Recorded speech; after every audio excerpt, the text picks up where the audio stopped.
Alors moi je suis Ange Quadio, directrice marketing et commerciale au sein d'une entreprise qui s'appelle Parsec, qui est éditeur de logiciels de cybersécurité en mode Zero Trust. Et je suis également membre de l'association Women for Cyber que je représente aujourd'hui. Et je vais avoir le plaisir d'être votre modératrice pour cette table ronde. Alors, juste pour parler très brièvement du Zero Trust, qui est un concept qui repose sur l'idée que par défaut, aucune confiance ne doit être accordée à un tiers. Et donc, il faut toujours vérifier, c'est vraiment ça, le paradigme du Zero Trust. Et dans ce paradigme, on a des piliers notamment qui sont cités ici dans la brochure du Zero Trust, qui a été éditée par le partenaire sponsor de l'événement qui est Exatrust. Une brochure dans laquelle vous allez retrouver 5 piliers, notamment le pilier User, le pilier Device, le pilier Network, le pilier Application and Workload et le pilier Data. Aujourd'hui, ce sur quoi nous allons vraiment nous attarder, c'est l'un de ces piliers-là qui concerne notamment la gestion des accès au niveau de cette architecture Zero Trust. Et pour le faire, comme vous pouvez voir, je ne suis pas seule, je suis très bien accompagnée par des experts sur le sujet qui non seulement ont la connaissance du sujet, mais également ont pu le déployer au sein de leurs entreprises. Who not only know a lot about the subject, but were able to implement Zero Trust architecture in their companies. So first, Stéphane Tournade, who is the CISO for Servier Monde. Yes, we're the second pharmaceutical company in France. We are present in 140 countries, with approximately 20,000 internal identities and 15,000 external identities. Merci beaucoup, Stéphane. To us, trust is a very important le sujet subject. sur la confiance. Thank you, Stéphane. Alors, we'll be able to delve deeper into this later. Nous avons Franck Périllier, qui est directeur cybersécurité chez Emeria. Is the Cybersecurity Director at Emeria. Effectivement, bonjour à toutes et à tous. Donc Emeria, c'est un leader dans le service real estate, dans le service immobilier, ce qui est syndic de copropriété, real estate. En France, vous connaissez certainement une marque. In France, you probably know the brand called Foncia, so that's part of our group. We're approximately 18,000 people in France, Germany, Switzerland, and Belgium. And so I'm the cybersecurity director for this group, and I'm a member of CISO. Je poursuis avec Stéphane Gomez, qui est CISO et IT director chez Open Classroom. Gomez, CISO and IT director at Open Classrooms. Eh ben, enchanté. Donc, moi, du coup, je bosse pour une entreprise. So, I work for a smaller company than the 300 personnes chez Open Classrooms. other two. So we're approximately 300 people at Open Classrooms. We're basically an online school where we train students to certain jobs, and we train approximately 10,000 students a year. Et je termine avec Isabelle Moni, qui est chief developer with Isabelle Moni, so she's Chief Developer Advocate at WSO2. Des tables rondes et des plénières du FIC cette année, on a une représentation féminine. To mention that on all of the roundtables and conferences of the FIC this year, we have at least one woman representative, which I'm happy about. Donc WSO2. Hello everyone. Indeed, WSO2 means Web Services Oxygen. A company that is now 20 years old, so we're a software editor with three main pillars: API management, integration, and identity management. Et donc nous allons avoir tous ici l'occasion de discuter sur ce sujet des identités dans le Zero Trust et au public.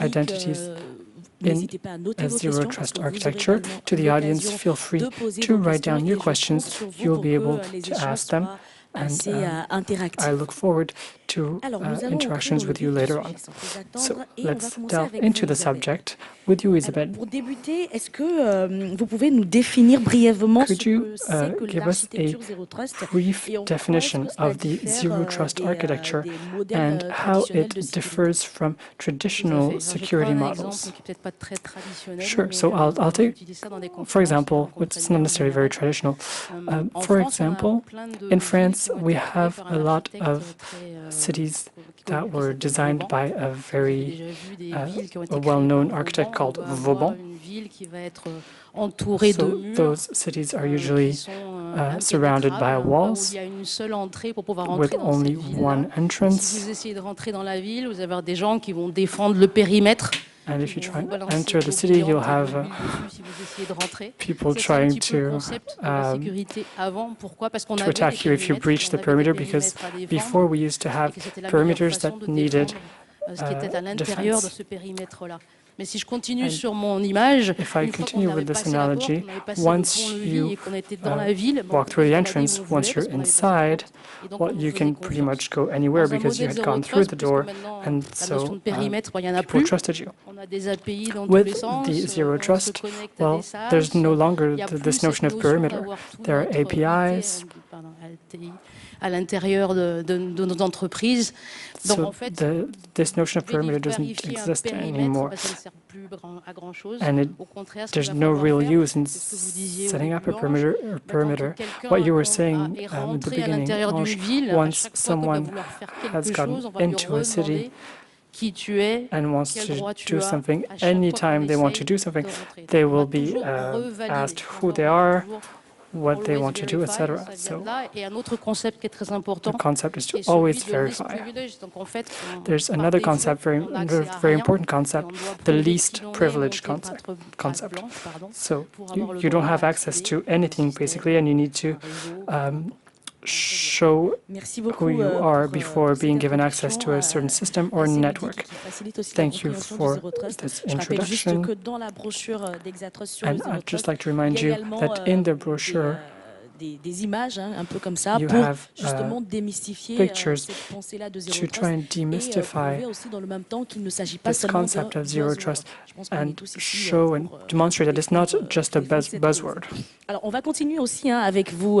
toujours avec vous Isabelle. So, Pourquoi est-ce que Isabelle, ce point de la gestion des identités est si why important is dans identity l'architecture access dont on management parle de Zero Trust? so Pourquoi ce point des identités important est si in important? a Zero Trust C'est un point critique environment? parce que, encore une fois, It's a critical point on va because, être obligé de revalider cette identité. Je me again, présente you have to en face reconfirm d'un système, your machine, peu importe, identity. If auquel you're je in dois front of a accéder. system or a machine Il faut that you need absolument access que to, on puisse présenter une identité et la revalider you need to be able systématiquement. to show your Le cœur du identity and système, validate it le cœur every time. l'accès Tout à fait. That is at the D'assurer, heart of présenter the une identité.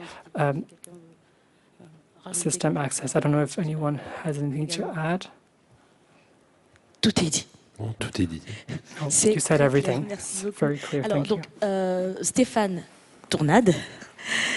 On a si un je peux petit me jeu, on a dit permettre. qu'on mettrait les... Oui, Sinon, c'est pas facile. So, on va s'en Stéphane, sortir. Alors, si je peux me permettre, quels sont les risques que peuvent avoir un défaut de gestion What are the dans ce risks domaine au sein d'une organisation?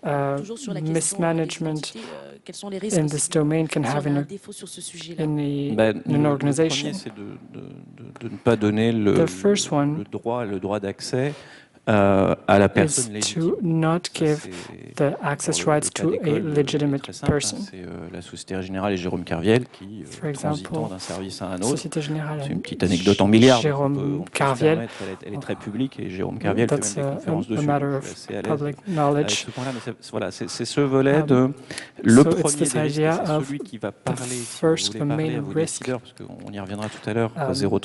Mettre en place du Zero Trust, c'est une paradigme, c'est une That démarche, will, mais c'est lourd, il faut convaincre. Voilà, un that bon could premier convince élément, ne pas le the faire. people Alors, who au-delà decide to implement de ce cas it. d'école, tous ceux qui vont avoir des sociétés cotées, des commissaires aux comptes, également de la prestation. Companies that are Dans listed. notre groupe, on fait beaucoup de centres de services au Maghreb ou en Inde. We work a lot C'est with, un enjeu si on n'a pas North quelque Africa chose, or une mesure India. qui nous permet, If we don't on ne have demande pas on ne demande pas les pièces d'identité à nos sous-traitants si on n'a pas quelque chose qui va amener cette confiance dans laquelle on va être if we don't have a security measure and that trust in order to be able to on se génère un risque très fort et le RSSI va se retrouver bien embêté s'il n'a pas... There's a higher risk and the CISO, on parle justement if he hasn't anticipated that, that will be a problem. Un peu plus dans le vif du sujet sur la question de la mise en œuvre en pratique. Et là, je vais me retourner vers... question of the implementation, practical implementation. So, l'architecture Zero Trust repose, on le sait, sur une vérification Zero Trust architecture des utilisateurs et des appareils. Est-ce que vous pouvez nous expliquer concrètement comment est-ce que cela both users and devices, how does that affect la technologie est importante, mais elle n'est pas essentielle. Technologies, the choice or selection of technologies to manage identities and access. Tout ça, parce que comme vous disiez tout à l'heure, vérifier, c'est authentifier. As you were saying before, verifying means authenticating. Etc. À un moment donné, il faut fédérer. And in order for this to be doable, you need to be able to bring people Donc, il y a des solutions together or have a... Mais il y a des très bonnes solutions qui existent sur le marché qui permettent de... There's quite a few good solutions on the market to federate these protocols. For example, ID Connect, OpenID Connect, things like Kerberos. Donc ça, c'est important d'avoir ces deux postures. Je dis des cochonneries parce que c'est un enfer. Donc c'est clair. Et donc I'm not a big fan of Kerberos. So all that to allow you to have a posture that will capture these identifications and then adapt your response in terms of control, etc. Similarly, how do you capture context in order to have smart cybersecurity? Peut-être qu'on va peut-être un peu moins regardant, mais pour aller sur des éléments plus sensibles, avoir de l'authentification forte, voire interdire. Having strong authentication, forbidding certain uses. De présenter des postures de contrôle. So really having elements that allow us to have a posture to control with MFA, so multi-factor authentication, et également des on device or on computer directly. Comment je structure mes accès, mes identités. There's also the question of structuring access and identity. Je définis mes modèles d'habilitation et comment how to define habilitation models and how they're associated to resources. So if everything is centralized on one platform, it's easier to have a better, more centralized system. Donc aussi, comment on peut contrôler ici, à l'intérieur de la plateforme, d'avoir un bon modèle de... So the question is, on the platform, to have a good model qui viennent contrôler, par exemple, des groupes sensibles, typiquement, des groupes qui permettent d'accéder à des... divide the various rights and have the creation of sensitive groups, for example, those that are allowed to access AWS with admin rights. I think there's a certain number of complementary technologies that come into play as well. Isabelle, you're smiling. Would you like to add something? Yes, I'd like to add something about adaptive security. Indeed, you might be tempted to close everything and ensure that everyone needs to go through the exact same authentication process with 2 or 3 steps, which for the end user is hell. And what we're seeing more and more of is that people are adapting to the context. For example, in my company, the company for which I work is based in Sri Lanka. So if I travel to Sri Lanka and try to connect to my bank, I have to give out information that I don't usually have to give when I'm in the country where I'm living.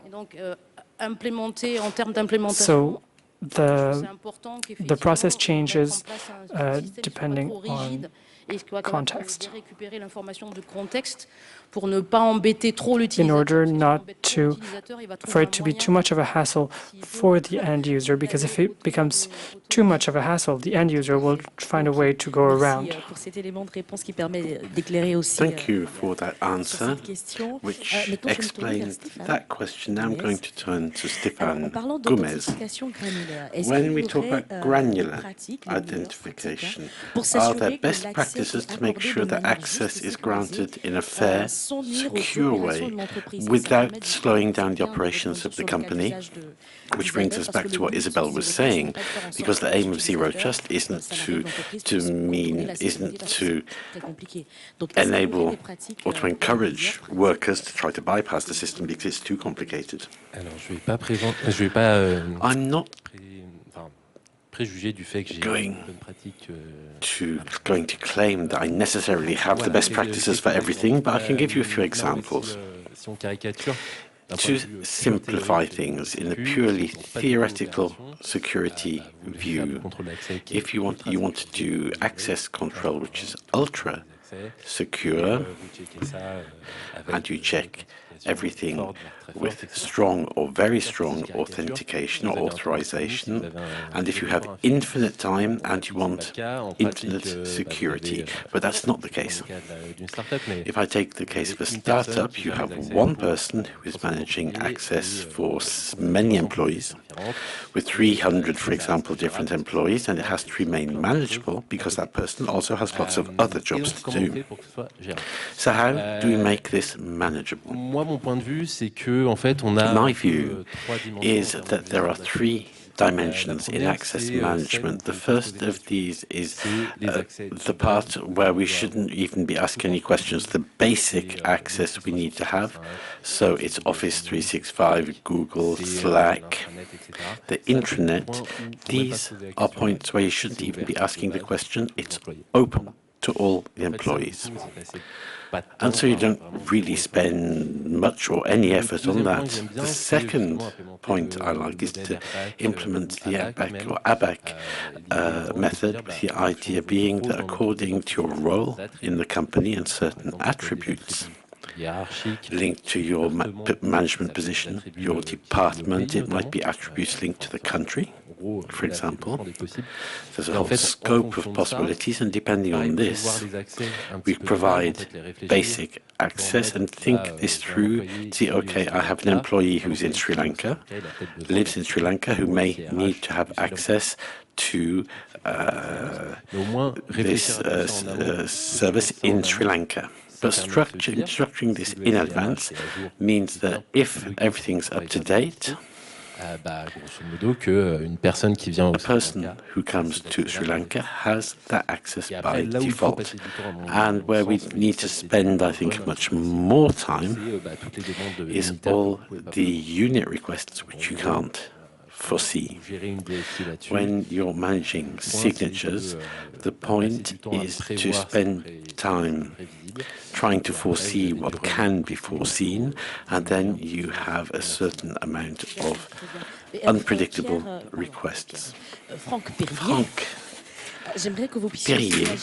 I would also like to hear you on this question. In a zero-trust model, how do you reconcile security and user experience, in particular in multiple identity management and the authentication process? If you could also give your view. First of all, the users need to have a robust password, and they have to have the habit of changing it, which isn't the case in most companies, unfortunately. And that is something which is quite unfortunate.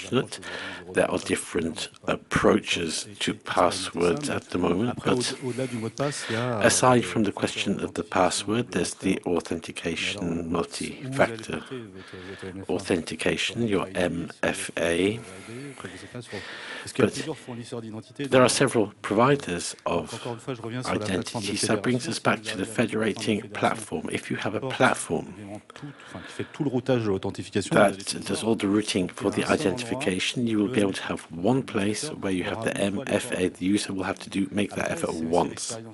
Then there's also the user experience, which comes into play, but also the support service experience, because the support service suffers when there's lots of users who want to change their passwords regularly or change computers or telephones regularly. So you have to be attentive to make sure that you have an automatic enrollment process of the employees for the MFA, and to explain to them that changing password is something you need to learn, to train to do, to get the habit, because at some point you have to do it. There can be attacks, different things can happen. It's one of the best practices, and it's a time to remind them of these good practices, to have a robust password. So we can apply these constraints to the users, then depending on the level of trust we have.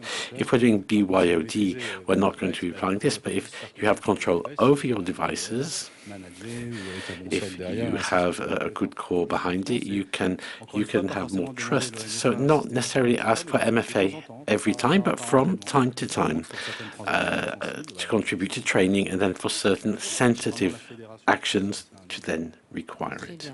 Okay, thank you very much.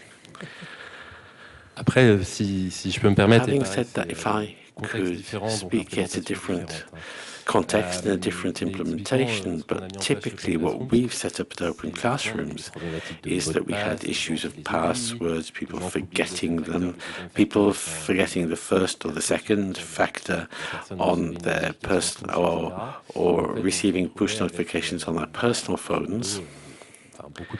And we found ourselves facing a lot of management issues and linked to this, and so we said to ourselves, we're going to do something without a password. The basic key is a good federation, effective federation of the apps, and without this, it's not possible to proceed. There can be also different logins. Users could have different things to do or enter their password many times. But once it has all been federated, what we said to ourselves is there's the password, and then potentiellement pas sécure, which is vulnerable to phishing. Then we have personal phones, which may not be secure. So the two factors aren't necessarily totally sound, and that applies to 90% of startups around the world. It's not reassuring, I know, but that's the situation they're all in. And so what we said to ourselves was that we're going to change the two factors, four factors that are robust, but also transparent for the user. So what we've set up is a whole passwordless project. The first factor is a proof of position, which is in one Open Classrooms. Of possession, and second is biometrics. That the person needs to use the touch ID of the Mac to be able to do this. And in terms of experience, we've gone from 30 or 50 issues on the subject each month to 0. That's a very good, positive experience for you. Well done.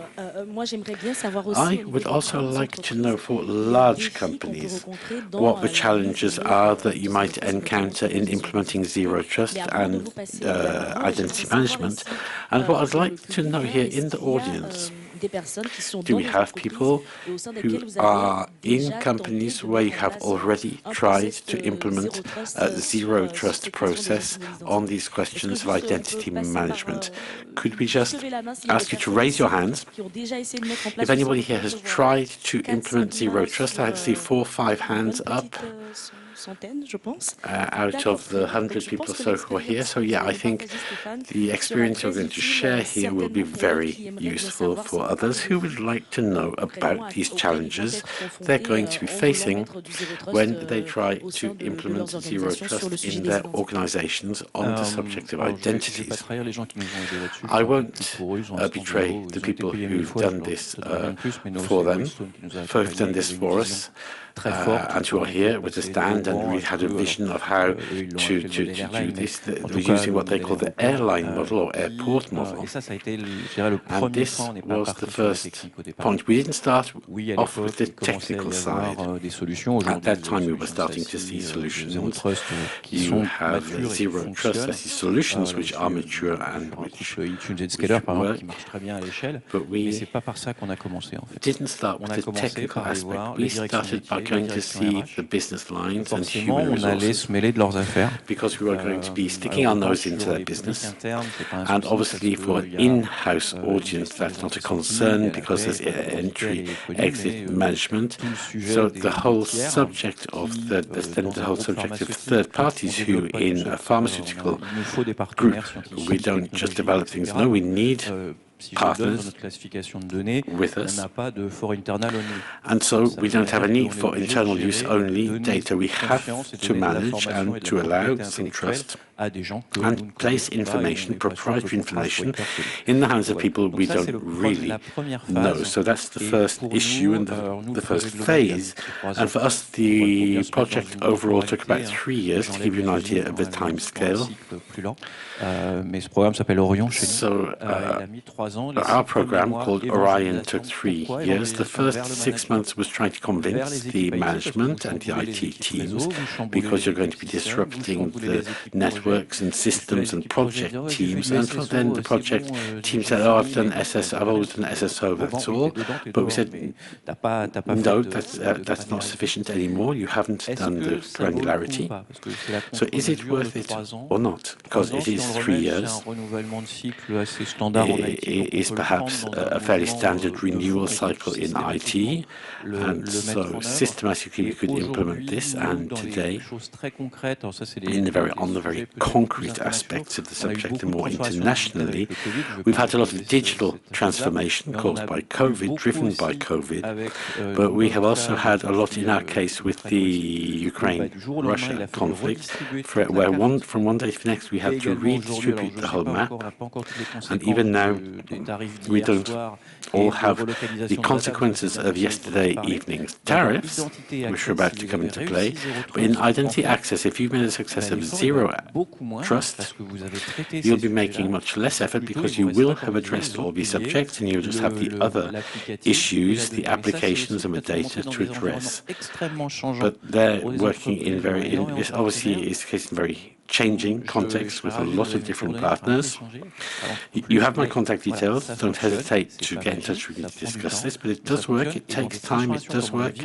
And with the changes that are currently ongoing and the geopolitical context or ecological context that is changing from one day to the next, we say to ourselves, we've been saying to ourselves, well, I'm glad we did it because it gives us some flexibility. So Isabelle, you're also in a very large company. How many people? We're 800. So a very large company as well. WSO2, how have you implemented this zero trust on questions of identity? How do you work on this? There's the approach of what we've done for our employees at WSO2, which is very similar to what Franck just explained. Perhaps my experience would be more about how we guide customers like Stéphane on implementation of zero trust solutions. And what we see in large companies, first of all, bringing us back to the question of federation, either because there have been acquisitions or for historical reasons, there are perhaps 3, 4, or 5 places where you have passwords that are lost in different formats. There was a client the other day started talking to me about FRACs, and you have to have worked on mainframe to know that. So are people who are still present, and this has to address everybody. But I think to come back to what you were saying, we also need to sell the project in-house. It's not always easy to go out and sell something technical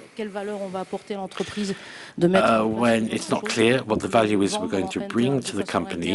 So selling it internally perhaps is the first thing before we start talking about techniques, and to know and to provide justification for why we need this, what the impacts might be if we don't implement it, how much flexibility we can achieve when we have implemented it, and then above all,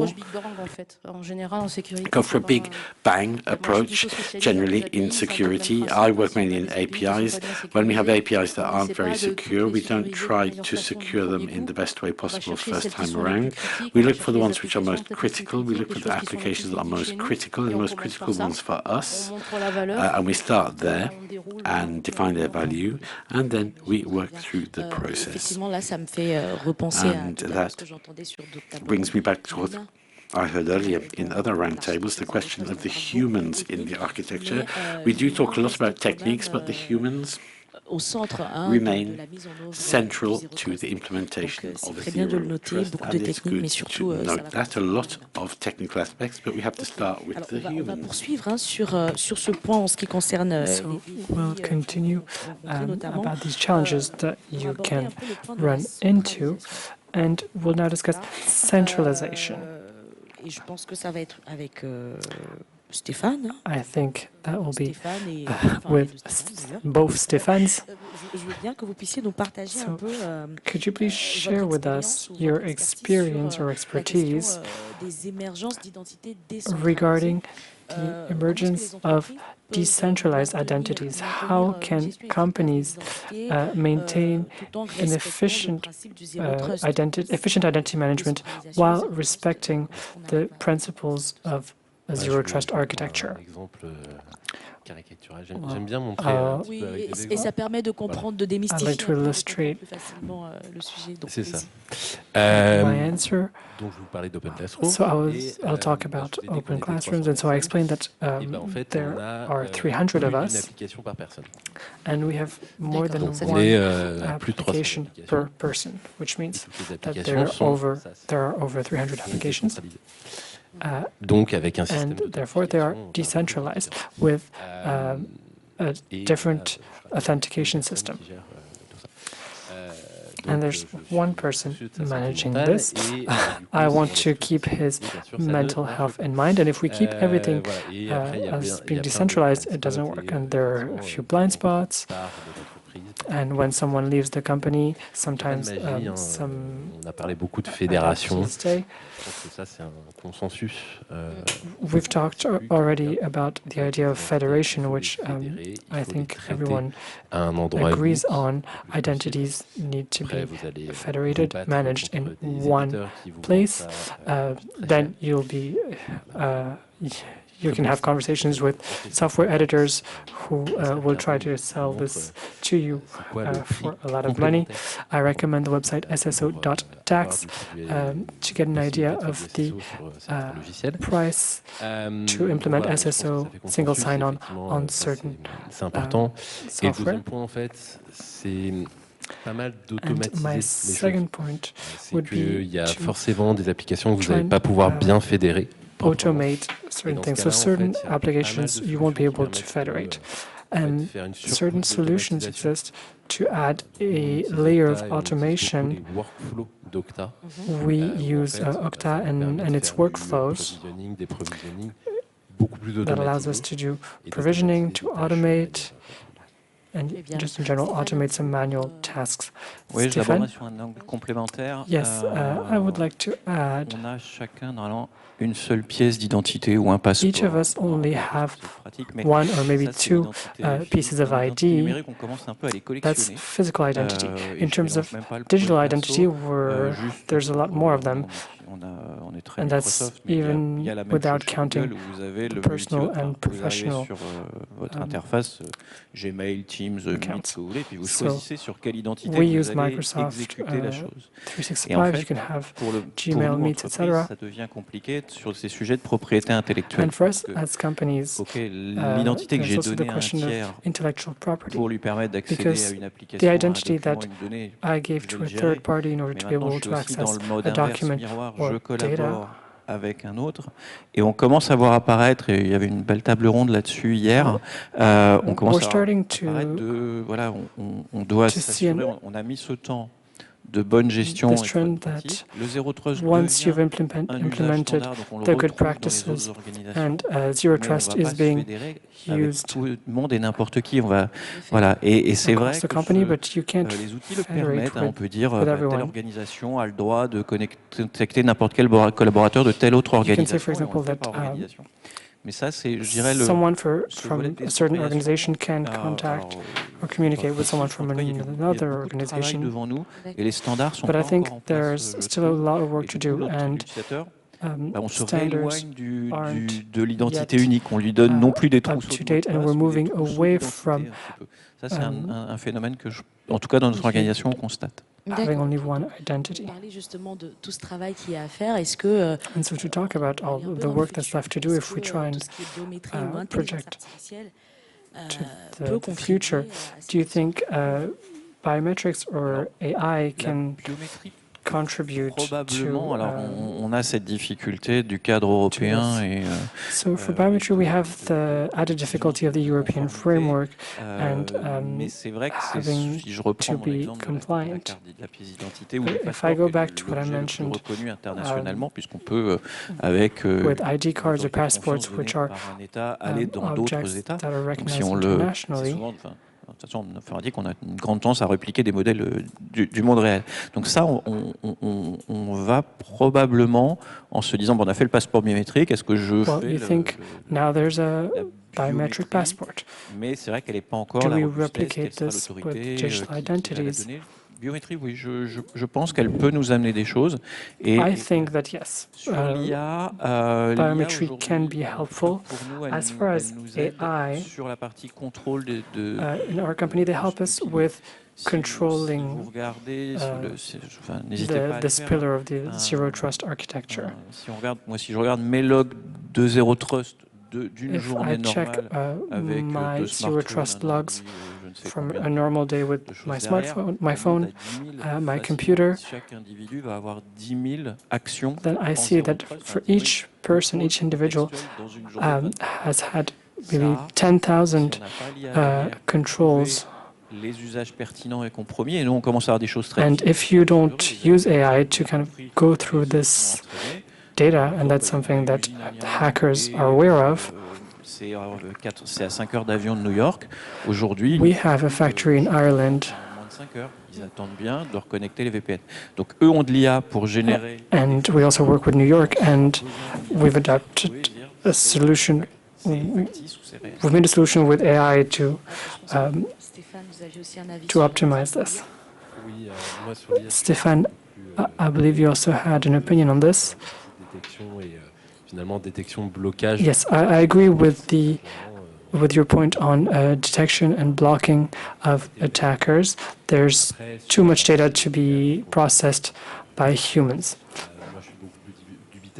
But I'm a bit doubtful about AI in a larger sense in this context, because I think it's not necessarily an accelerator,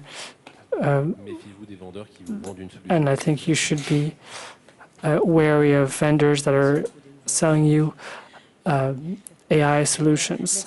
Alors, moi, j'aimerais bien aborder aussi, dans la continuité, on tire un peu vers la fin de notre table ronde. I'd also like to ask you, so Pierre, earlier you mentioned tout ça concernait la sécurité de la data. Data security. Donc, ma question, donc c'est celle-ci. Hein. Est-ce que il y a déjà, premièrement, ce serait quoi le risque? What would be the risk when someone wants to integrate a zero trust architecture as it relates to identity access management, and what links are there between identity security and protection of private data? To come back to the risk around identity, well, it's one of the main risks in terms of cybercrime. So that's what motivated us to move to this zero trust model to avoid this risk externally and internally. And the notion of federation allows us to control and route this data from identity providers to account provisioning and with systems like ABAC, and allows us to define habilitations or permissions, and therefore define who has access. Data is volatile. It can be everywhere. You mentioned Okta earlier as a solution. Well, we also use it. I think they're great. If indeed it's possible to control access to the networks and observe what's going on the network, we're also able to see how the data moves. Then we move on to a different subject, which is DLP, and see how the data is being moved, how to control it, who can access it, who can move it. You can see data that is on a computer, but when it needs to leave the company, it can be blocked because of a DLP policy. And so I think that the zero trust model gives a framework to go further when it comes to sensitive data. Isabelle, do you have anything to add? Yes. So I used to have a startup around API, and the way to expose this data in companies is through APIs. So when the data is extracted and then sent, it becomes a very important point of control, because the sensitive data, or at least data that shouldn't be made available to the person or the system. So in your APIs, it's important to have robust control on this matter. For example, each user has asked me to access fields 1, 2, and 12. Should they really be able to access these 3 fields? And that's something to put in place in the beginning, because if it's not done from the very beginning, it's very hard to add later on.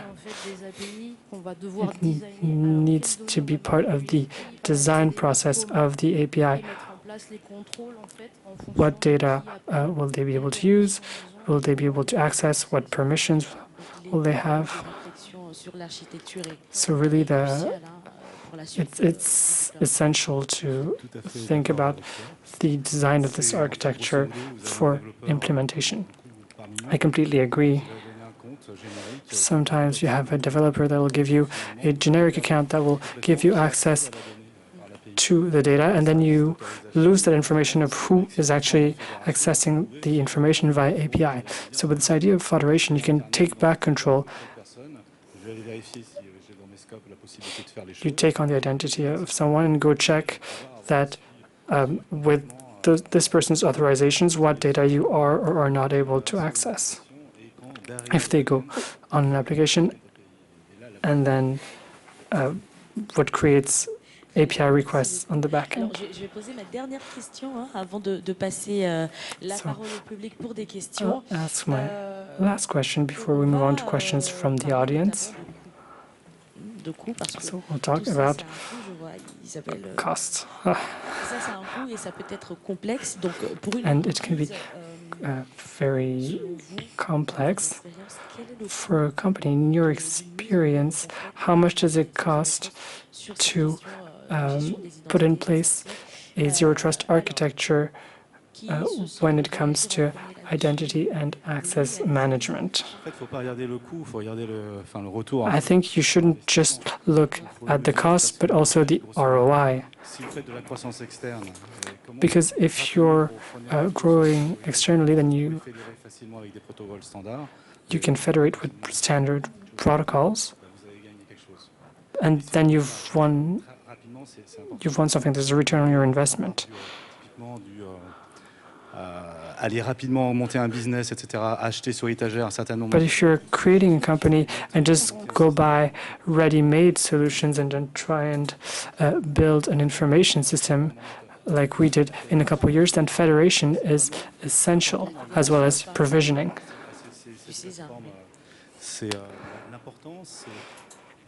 What's important when you have software as a service solutions, you take back control over security. When an employee arrives or leaves, you have control, maybe not complete control, but you take back some form of control on this. So it's not just the idea of the cost, but then I think you should also try and negotiate, but that's another question. So I just wanted to come back to the cost, because everything as federation has a cost, even if it's just putting a DP solution or all the other solutions you're federating. But it does enable you to take control over the security, and also it gives you back control of use. For a lot of companies, we have applications which cost us a fortune, where the license cost us a fortune. We've all been in this situation of, okay, we bought 10 licenses and 4 are being used. And when you sell it like this, the federating allows you to see the 6 that are not used, and either to give them to people who are supposed to have access, or just to get rid of them, in which case you have a financial saving. And these are things which we are automating to say that, okay, you didn't use this application for 3 months. In that case, we're taking the license away from you. It makes a saving for us. And if you want it again, well, you'll have to open the ticket, and we will see. It'll be a bit of a pain, but you're not using it. If I could just also say that the market has matured a lot. I was a CTO previously, so I did see the difference in costs. There's obviously a cost of change, of transformation, as we're going from point A to point B. But these solutions are today are virtually virtual. It's clouds. There's no data center. We don't have the hardware. Even the firewalls are virtual. Bandwidth management, and it's generally in the 4th or 5th year. It's not always visible because in the meantime other costs have soared. But if we really calculated the sum of everything for network, identity, directory, VPN, firewall, flow accelerator, MPLS2, all the historic mixture that we have, and you take today's 5 platforms, and if you look at the cost, the unit cost, plus the direct savings, you can change. There's one saving for us, which is incredible. We have other coming from, they want to know where it took place or where the VPN. The VPN is transparent, and the fact it can't be seen, that represents a gain. And when I go to a trade show, I'm on the public Wi-Fi, but we're secured everywhere. So it really is very sound.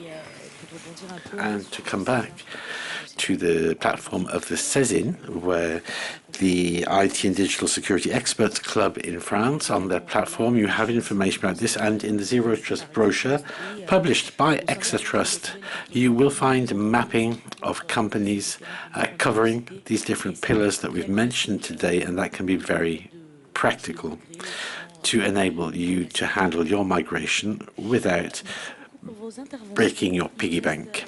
And so thank you for all your presentations. So we have about 10 minutes left. It would be interesting to have your reactions. There are quite a few of us. I hope there will be some questions or contributions, for that matter, if some of you would like to speak.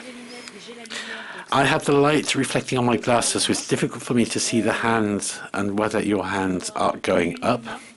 I see one hand over here. If we can have the microphone. À l'accueil, normalement, on peut solliciter les personnes de l'accueil pour le faire. And perhaps you could get the people in from reception to hand the microphone around. Thank you, Amand, for being agile and passing the microphone around. Thank you. Could you introduce yourself and ask your question? Hello, Ludovic Lucas. Thank you for summarizing this very complex, intense subject in less than an hour.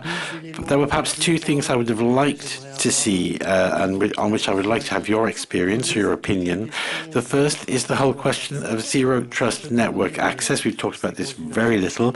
We know in a zero trust architecture, it's one of the aspects which enables us to limit the side movements and access to applications by potential attackers.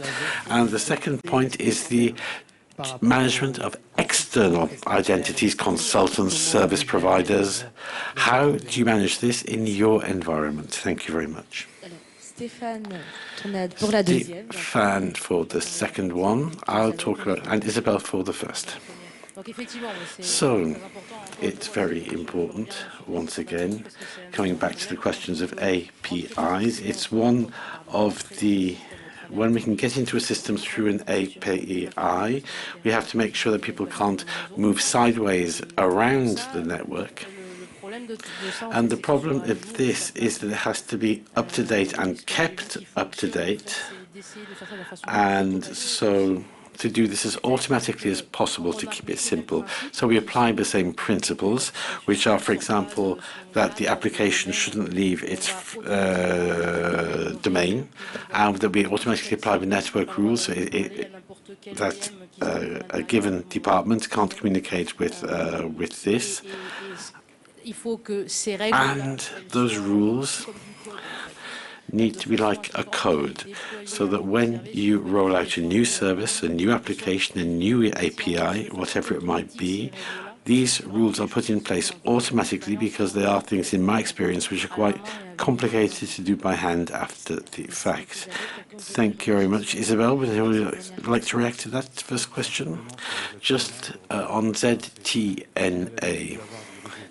We generally have routed networks or VPNs, but we can also go through source solutions for the whole change of paradigm that can take place here. But gradually we can start with some resources going with a ZTNA approach.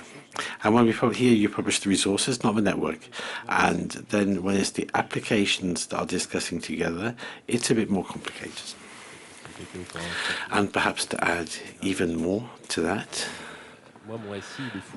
my information system is full SAS, so the network approach is zero. I don't have a secured network, but we're publishing resources. So when we publish the resource, we see the published resource is seen as a separate entity, a separate resource which manages my identities, or on which you're going to connect your federator.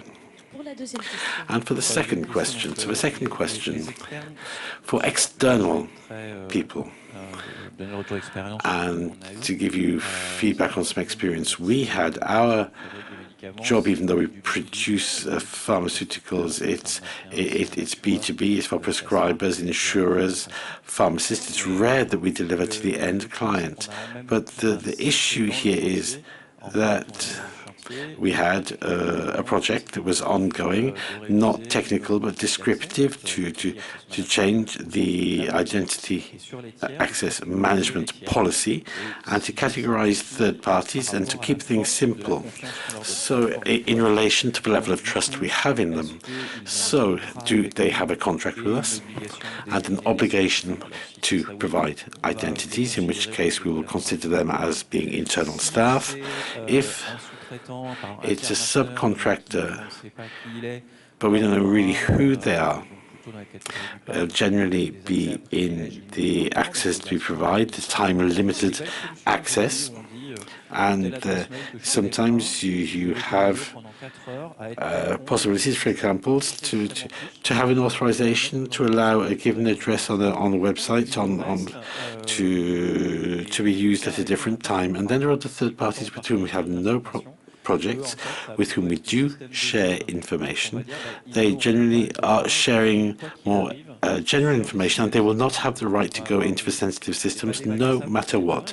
So we're not sandboxes, because there is still information, it's still relevant. If we do a merger and acquisition, it costs $1 billion, but these identities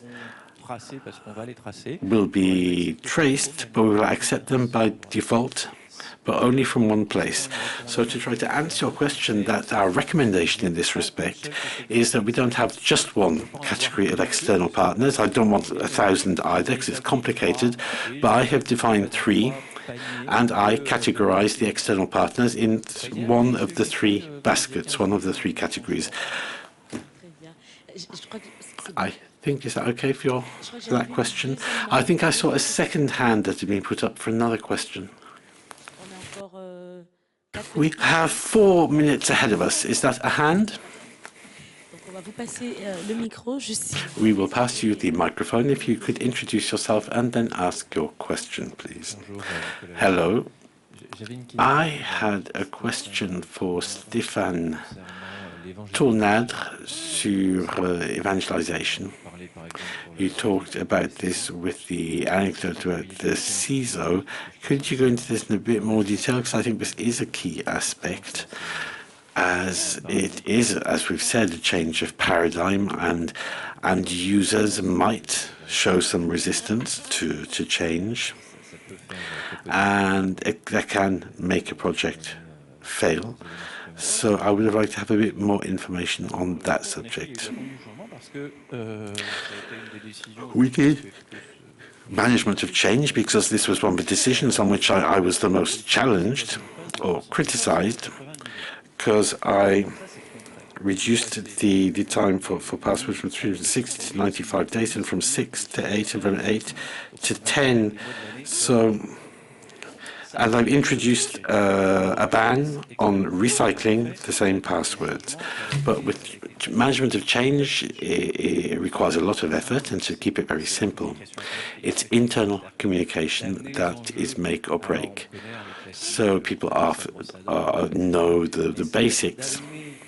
It's like not sharing your toothbrush, but we're going to be hassling you on one thing, which is making sure you have a robust identity. With MFA, it might be a bit complicated, because if there are situations in which we can't impose this on people, and there is some resistances where COVID helped us a lot, because that did help. But in this change, it is a genuine project is underway, but we could end up coming up with quite a lot of additional security measures, and we're also linking this in with the personal sphere, for example, in banking. And we all have validation by text messages is now forbidden by banks. So we like Michu. And this was when Jacques Chirac talked about somebody who doesn't understand IT, and they have to be able to get even these people who are opposed to use IT. But always, for each action, there has to be communication effort. And in our transformation program, we did have a full-term employee working on the communication for it. But I would recommend this on the grounds of all the different reasons which I've already given, where sometimes when we're told that we have an account which is leaked, we know that it can't have been more than 90 days and things go well. I don't know if I really answered your question, however. In any case, I think those who have more questions can ask you after the panel discussion. I would just like to thank you for... Sorry, no, there's another question. I apologize. I hadn't seen you. We have 3 minutes. Hello, Hervé Fortin. Thank you for the presentations, which was interesting as ever. Just one question which didn't really come up much. on the acculturation of all the people. How do you address the category of VIPs and the sort of divas we suddenly sometimes find in the pharmaceutical sector, with some professors who are always in too much of a hurry, who want access to everything, don't want to share anything, or VIPs who might be limited in their access because they're not in the internal tools. So how do you explain this to people? I would say that's a question for you, if you'd like to answer. There's no particular approach, except that they assigned us to do this. They opened the budgets, but one thing that is interesting is to combine this with what we do in threat intelligence, to go and look on internet and to get pen tests and red team contributions, so you have something concrete to do. It's different from going to see someone saying, I've got this, this, and this, and it's on behalf of the company. So try to find things like this, because the cyber aspect is important, not more important than the rest, but very important, because from one day to the next, everything can stop. Thank you. And that is why we are at the FIC. And I think I can now say thank you to everybody. We're finishing our panel discussion. I have two documents here which are very important, one of which was done with the CISIN on the new paradigm, the new so-called Zero Trust paradigm, and the second from Exatrust on the practical aspect of Zero Trust, which we must have them. They will provide you with quite a lot of information, not only about on understanding the subject, and don't hesitate to distribute them within your organizations. Thank you to all of you. You can see our speakers on their respective stands if you'd like to go further with the